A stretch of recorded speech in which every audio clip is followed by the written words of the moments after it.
Hey guys, how's it going out there? Hope you guys are doing well. So, today I'm going to be talking about a fairly controversial film, which has been pretty much almost erased from, I wouldn't say history completely, that'd be a little bit over exaggerative, but a film that has been, I would say, as close to being taken out of circulation as possible, which is Disney's classic and controversial Song of the South. One of I no, it was. I don't know if this was their first live action film, but it was one of the first for sure. But there's been talk about this film for decades. I mean, going all the way back to I think like the 80s and 90s. There was actually a big deal about this film back in the early 2000s. And then there was another big controversy because they redid or they completely, I think, took out the Splash Mountain ride, and then they replaced it with a Tiana ride from Princess and the Frog.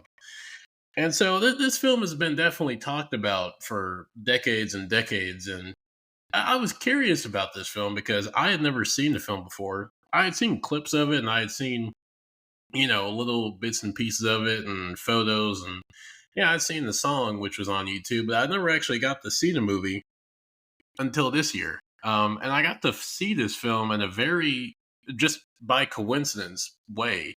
I was actually just looking for videos to look at on YouTube, and there happened to be an hour, however long the film is. There was a review video about it, and I was curious. I was like, "Well, man, that's a fucking long review about this film."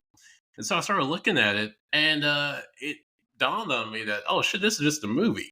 Like so essentially they had gotten around the film getting axed from Disney and YouTube by putting it as a guise of, a review, quote unquote.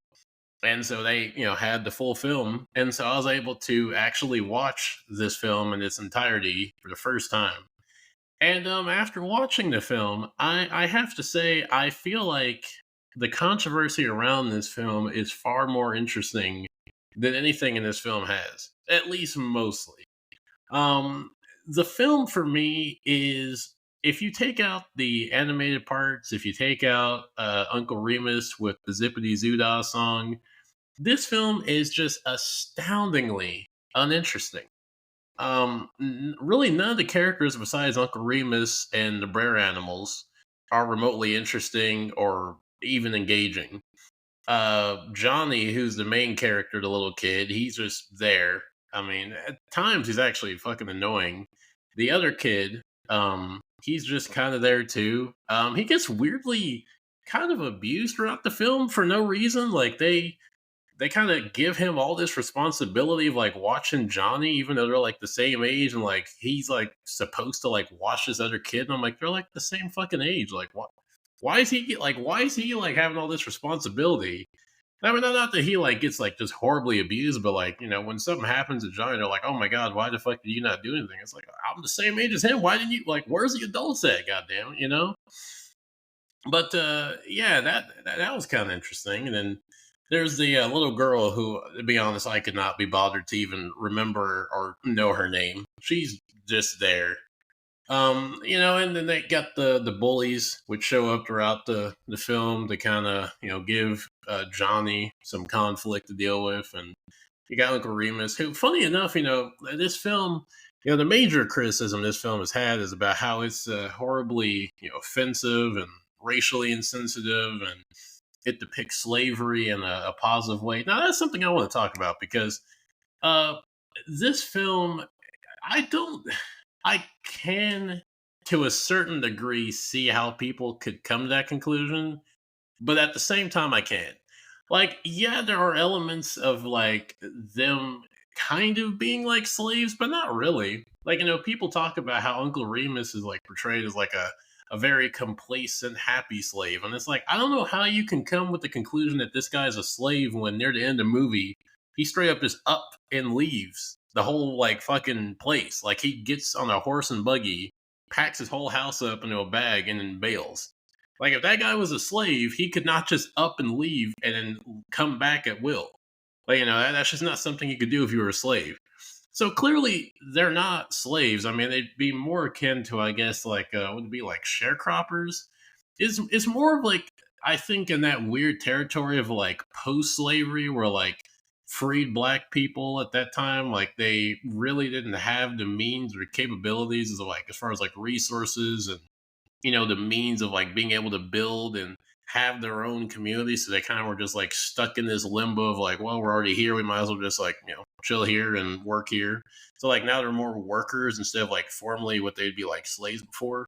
That's what I kind of got from the situation because I never really got like a whole sense of any of the black characters being like slaves or being like indentured servant and servants to the white characters. Really, to me, it just kind of came off as like they just happened to work on the land and they were just there. I mean, yeah, they kind of, occasionally they'll like, have like, the occasional like slave, singing song scene where like you got a group of them walking through a field singing like songs, which, kind of is like a thing you would see like with slaves. So like there is like some slave imagery, I guess you could say, with the black characters to some degree, but not really. Like I really don't get like if you have seen this film how you could come away with that. And I'm willing to say that a lot of people who have said that probably have not seen this film because, first of all, this film is actually fucking hard to find. Like, this film is very difficult to see. Like, had I not stumbled upon that video on YouTube, I would still not have found this film. Like, I don't know how you would actually look at this film today. Because, like, this film, from what I can understand, this film has been out of circulation for a long fucking time. Like, I think 10, 15, 20 years. So it's been a long time, and I'm willing to bet a lot of people are not really wanting to go or even care to go to any type of effort to try to find this film to really critique it or even like dissect the contents of the film.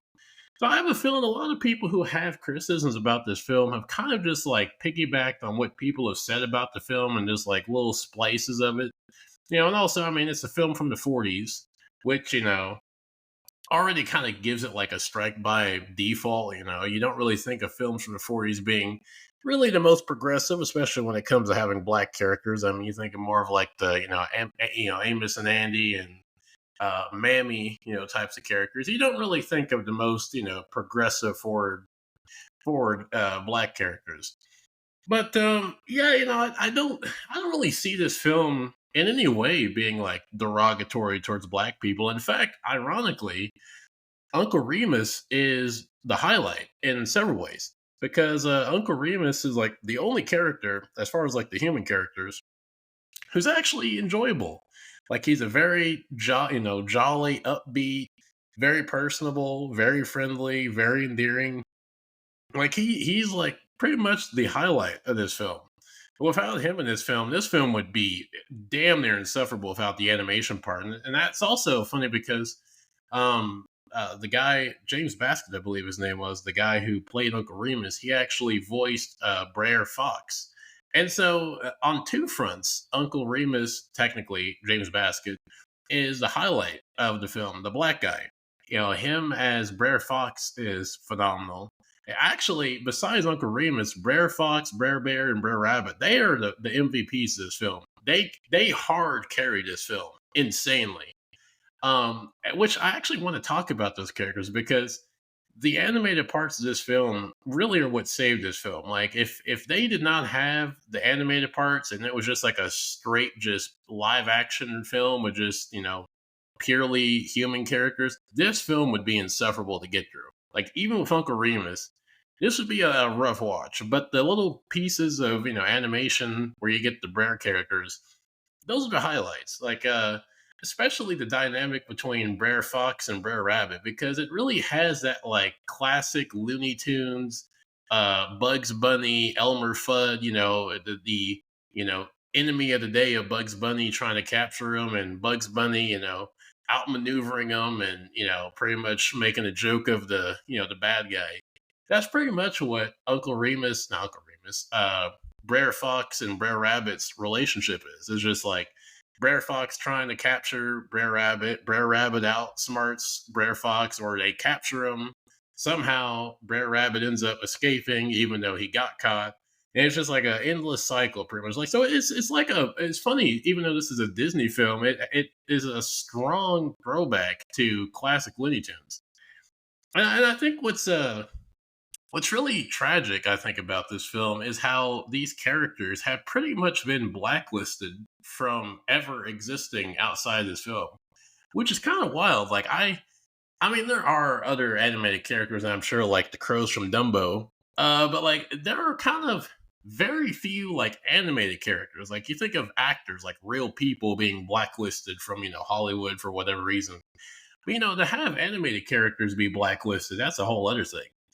And that's kind of where these characters are because just because they are so tied to this film, they by proxy just through happen to be in a film that is just highly controversial and is a very tumultuous film as far as the current social climate goes. They have been pretty much just removed from being in anything. Like I mean, they were in stuff like after this film came out. Like there was a few comic strips and they would show up in like a few promotions here and there, but I really feel like if this film was a different film in like the sense that there wasn't the controversy attached to it, I feel like the Brer Rabbit, Brer Fox, and Brer Bear, they could be some pretty strong contenders from being some very iconic Disney characters. Like I feel like at this point, with as long as these characters have been around since this film came out in the 40s, they could be some of the most iconic Disney characters ever. Because the dynamic between Brer Fox, Brer Rabbit, and Brer Bear is just so enjoyable. Like you got Brer Bear, who's like the lovable, slow, dumb brute, who can go into a fit of rage, who is the muscle of the group between him and Brer Fox, and you got Brer Fox, who's like pretty much like the cracked up genius of the group, who's always coming up with different schemes and plans to catch Brer Rabbit and is talking 100 miles per hour all the time, always making plans to try to capture Brer Rabbit. And then you got Brer Rabbit, who's the laid back prankster, always trying to outmaneuver, outfox, no pun intended, Brer Fox and Brer Rabbit, Brer Bear. It's enjoyable. Like I enjoyed every part of the Brer animals on screen. Like I never was bored. Like I actually looked forward to when they would transition to the animated parts because they were just so fun. Like they were all enjoyable. Like I never once was like, wow, this is just not fun or boring or just whatever. Like they were always enjoyable.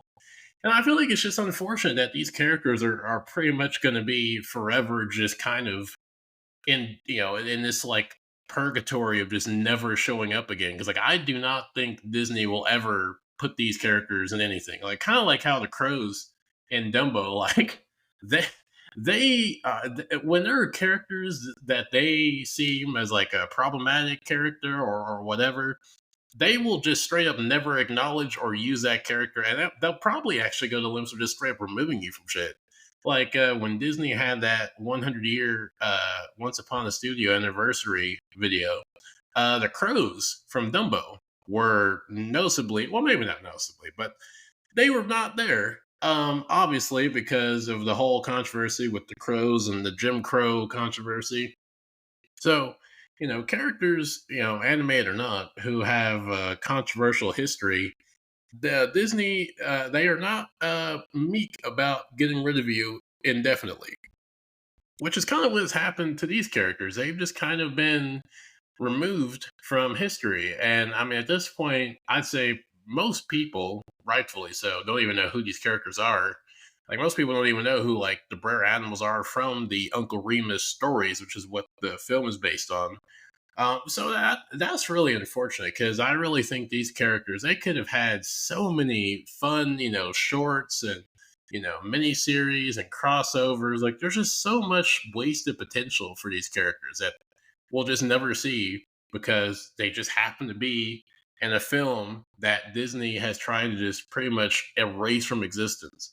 Which is also something else I find kind of just bizarre about this film because the main thing about this film that people always bring up is like, well, it's so racially and socially offensive, and that's why it needs to be either removed or not in circulation.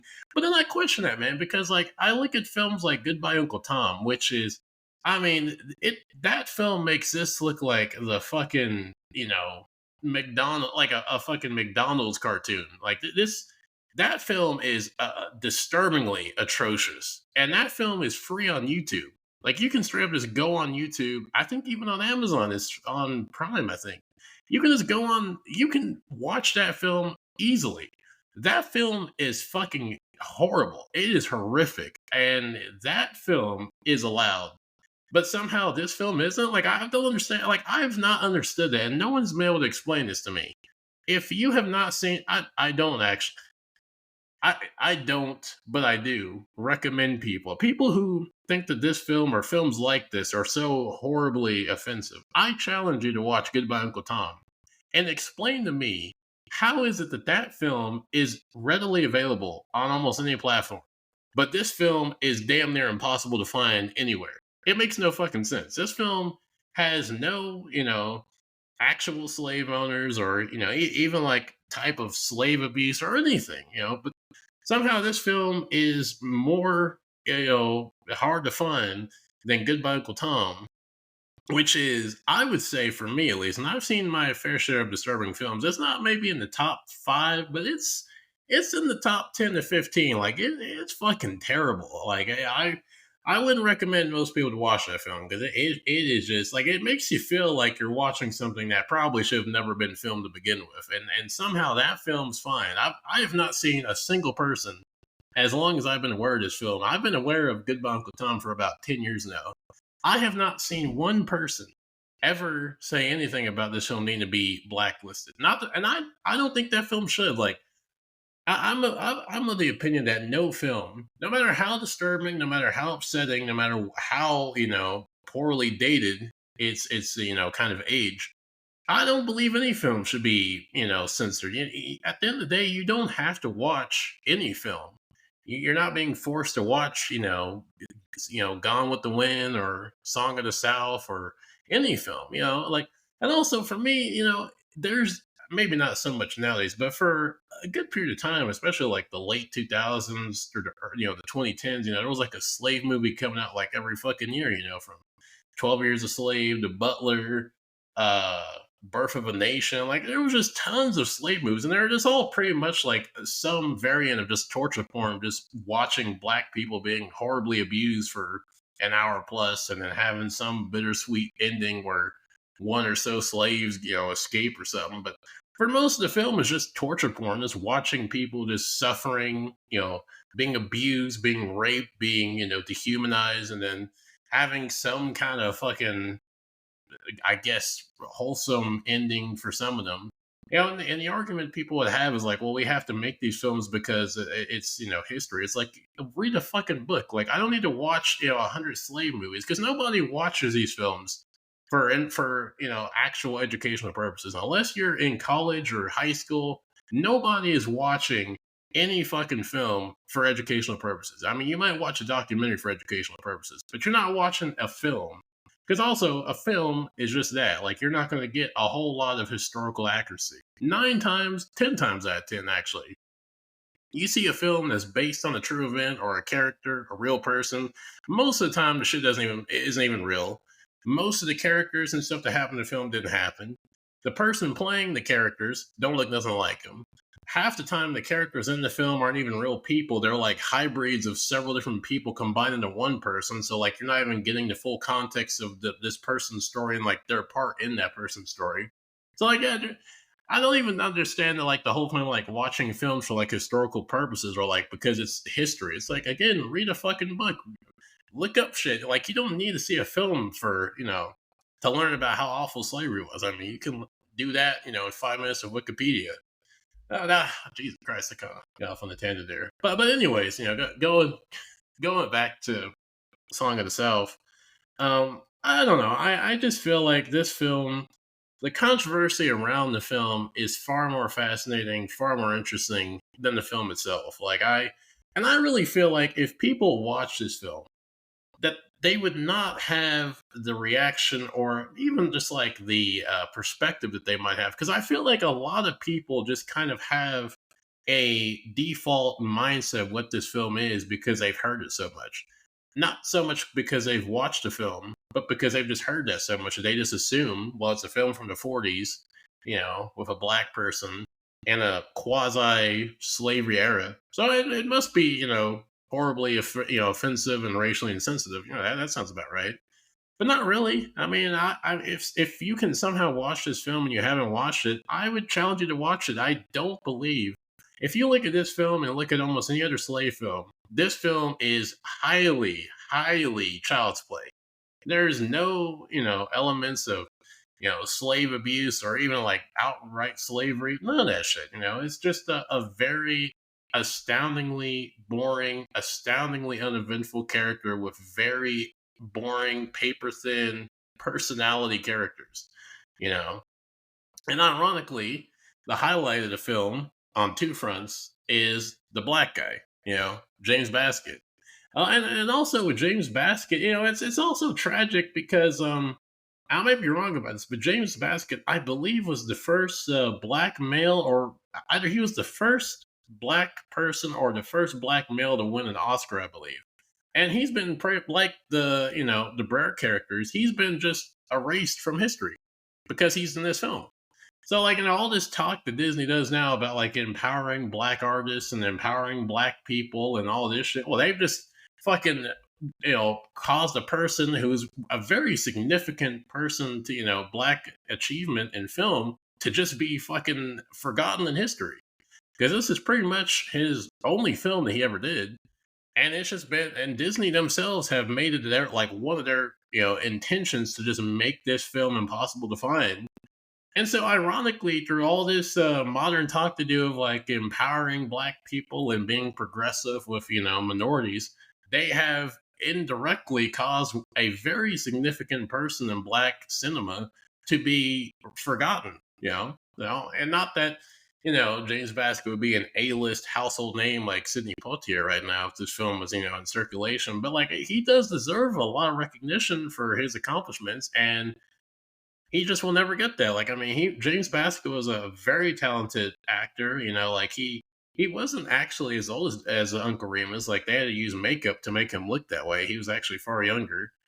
His performance as Bear Fox was phenomenal, and like the duality between him playing Bear Fox and then playing Uncle Remus is very impressive that he was able to do that. And I mean, he's just been forgotten. Like and Disney hasn't even made an attempt to like separate James Basket from this film to give him like his just due. Like they've just lumped him in with this film and just forgotten all about him, which is just fucking tragic. I mean, ironically, Walt Disney himself gave him more of the recognition he deserved for advocating for him to get the Oscar back in the day. Like Walt Disney actually was more progressive in a lot of ways when it came to black performers in a time when it was actually not the most ideal to be promoting that, to actually advocate for him to get an Oscar. So it's funny how back then Walt Disney was more progressive in a lot of ways to promoting and empowering black artists, to a limited degree, granted, than in a lot of ways Disney does now with just their superficial, paper thin, well, I'd call their optics of, progressivism for, hey, look at how, diverse we are, with our, 100 different, race swap characters and whatnot. But yeah, that's those are just my thoughts on this film. I just want to talk about this film just because it's been talked about so much, and after watching it and just seeing how this film really is just a whatever film. Like if you can again if you can somehow see this film, I'd recommend it. It's a very tame film. Like I doubt you're not going to be traumatized. You might like it. You might be like me, just find it very dull and boring, except for the animated parts and a few parts of Uncle Remus. But I'd recommend it. Like I'd recommend watching it just so you can have your own opinion of it. Because I really don't think if people saw this film, they would really have the harsh opinion that they have. But with that said, I think I'm a call it a day here. And until next time, I will see you people later.